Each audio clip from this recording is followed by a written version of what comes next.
আসসালামু আলাইকুম। আপনারা সবাই কেমন আছেন? আ চলে আসলাম আবারও নতুন আরো একটা ভিডিও নিয়ে। আর আজকে হচ্ছে এই গরুটা আপনার আনা হয়েছিল হচ্ছে ঈদের কিছুদিন আগে। অনেক চড়া দাম দিয়ে আনা হয়েছিল। মানে চড়া দাম দিয়ে আনার কাহিনী হচ্ছে কোরস গরু, ঠিক আছে? গরুটা পুরো কোরস গরু। আর এটা হচ্ছে মানে বকনা হিসাবে লালন-পালন করছে আরকি। তো সে সময় যে সময় কেনা হয়েছিল সে সময় প্রায় ৪ মণ থেকে ৪ মণ থেকে ৪.৫ মণের মতো ছিল আরকি। এখনো ঐরকমই আছে। একটু ঘাটছিল মাঝে। কেননা এই দেখেন মেইন সমস্যা হচ্ছে এইটা ছিল। এই দেখেন গরুটা যে সময় আনে, ঠিক আছে? আনার পরে অ্যা কিছুদিন যাবৎ আপনার গরুটা অসুস্থ ছিল। মানে গাড়িতে আনার সময় এই জায়গায় যে একটা মণি খুর বলে, ঠিক আছে? এই খুরটাকে হচ্ছে এই সাইডে যে খুর আছে, এই খুরকে হচ্ছে মণি খুর বলে। তো ওই মণি খুরে আপনার আঘাত লাগছিল। মানে এ এক সাইড দিয়ে অনেকটা খানি আপনার ঘাই লাগার পরে, ঠিক আছে? মানে আপনার খুরটা এক সাইড থেকে উঠে গেছিল আর ওই জায়গায় একটু ক্ষত হয়ে গেছিল। যার কারণে হচ্ছে দেখেন এই যে বিশ্রী অবস্থা। তো এটা ব্লার করে দিলাম কেননা এটা দেখানো ঠিক হবে না আসলে। তাহলে মনিটাইজেশন চলে যাবে। তো এখন কাহিনী হচ্ছে এই জায়গাটা হচ্ছে আপনার পচন ধরছিল, ঠিক আছে? পচন ধরার কারণে আপনার যে একটা অবস্থা বিচ্ছিরি অবস্থা হয়ে গেছিল, এই জায়গায় পোক হয়ে গেছিল। আপনার ওই যে খুরের যে ভিতরে মানে এতটুকু খালি থাকে না? ওই যে এই খুরটার ভিতরে এই যে জায়গা এরকম খুরের ভিতরে খালি ছিল, ঠিক আছে? তো ওই খালি জায়গার ভিতরে আপনার পোক হয়ে গেছিল। এত বড় পোক হয়ে গেছিল। তো পোক হওয়ার কারণে ওই জায়গাটায় আপনার এই যে পানির যে হিট আছে না, হিট দিয়ে পরিষ্কার করার পরে দেখি ওই জায়গাটা খাইয়ে ফেলছে পুরো। দেখেন এই জায়গায় কিন্তু এই যে খুরের এই জায়গায় কিন্তু অনেকখানি মাংস মানে বৃদ্ধি থাকে।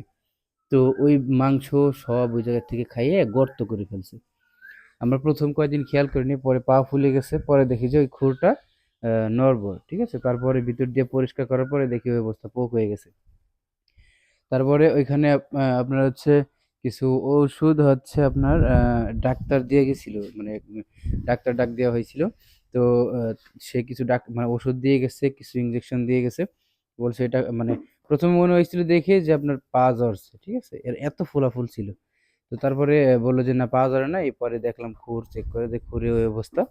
তো তারপরে খুরটা ঠিক করার পরে মানে ওষুধ দেওয়ার পরে আপনার রাত্রেবেলা এসে আমার ভাই আবার দেখলো যে মানে একটু চেক করে দেখলো, ভাবে লাইট মেরে দেখছে, দেখে যে ভিতরে পোক হয়ে গেছে। ওই সময় পোক বের করছিল। পরের দিন সকালবেলা আবার বের করছিল, ঠিক আছে? তারপরে দুপুরবেলা আমরা আবার বের করছি।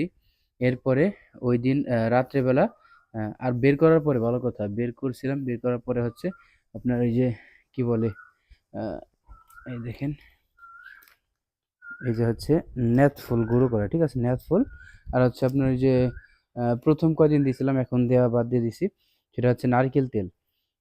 আর হচ্ছে কিছু ঔষধ লিখে দিয়ে গেছিল, ওইগুলো আর আনা হয় নাই, ঠিক আছে? এখন আলহামদুলিল্লাহ একটু কমছে। কিন্তু ও যে সময় উঠতে যায়, এই দেখেন এই যে রক্ত, এই জায়গা দিয়ে রক্ত, এই দেখেন। তো ও যে সময় উঠতে যায়, এই জায়গা থেকে শুয়ে থাকলে উঠতে যায়, সেই সময় দেখা যায় যে আপনার ওই জায়গায় খোঁচা লাগিয়া পরে আবার রক্ত বের হয়ে যায়। দেখছেন? ওই যে এই কারণে কিন্তু পায়ে রক্ত আছে, ঠিক আছে? ওই জায়গাটা এই কারণে আরকি গর্ত হয়ে গেছে, মানে ওই ইসের কারণে, পোকে খাওয়ার কারণে। তো আলহামদুলিল্লাহ এখন একটু সুস্থ আছে। কিছুদিন যাবৎ আপনার এই যে গরুর যে মলটা না, এই মলটা একেবারে পাতলা, এক্কেবারে মানে পানি হয়ে গেছিল। সেই সময় গরুটা অনেকটা কাবু হয়ে গেছিল। তো আলহামদুলিল্লাহ এখন ভালো আছে। যেভাবে আছে সুস্থ আছে। তো সবাই দোয়া করবেন গরুটার জন্য। আর গরুটা মেবি অনেকদিন যাবৎ থাকবে আমাদের বাসায়।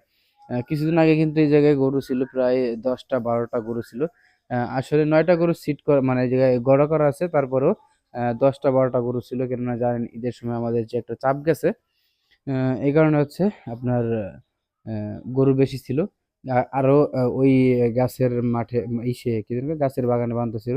ওই পাশে একটা ঘর আছে, দোতলা ঘর, ওই ঘরে ছিল। তো যারা আমার আগের ভিডিও দেখেন আগের থেকে তারা হয়তো বা জানেন। তো যাই হোক, আজকের মতো এই পর্যন্ত। সবাই ভালো থাকবেন, সবাই গরুটার জন্য দোয়া করবেন। আহ গরুটার যে অবস্থা, আল্লাহ দিলে যেন সুস্থ হয়ে যায়, সবাই সেই দোয়া করবেন। তো ইনশাল্লাহ খুব তাড়াতাড়ি আবার দেখা হবে। আজকের মতো এই পর্যন্তই, সবাই ভালো থাকবেন।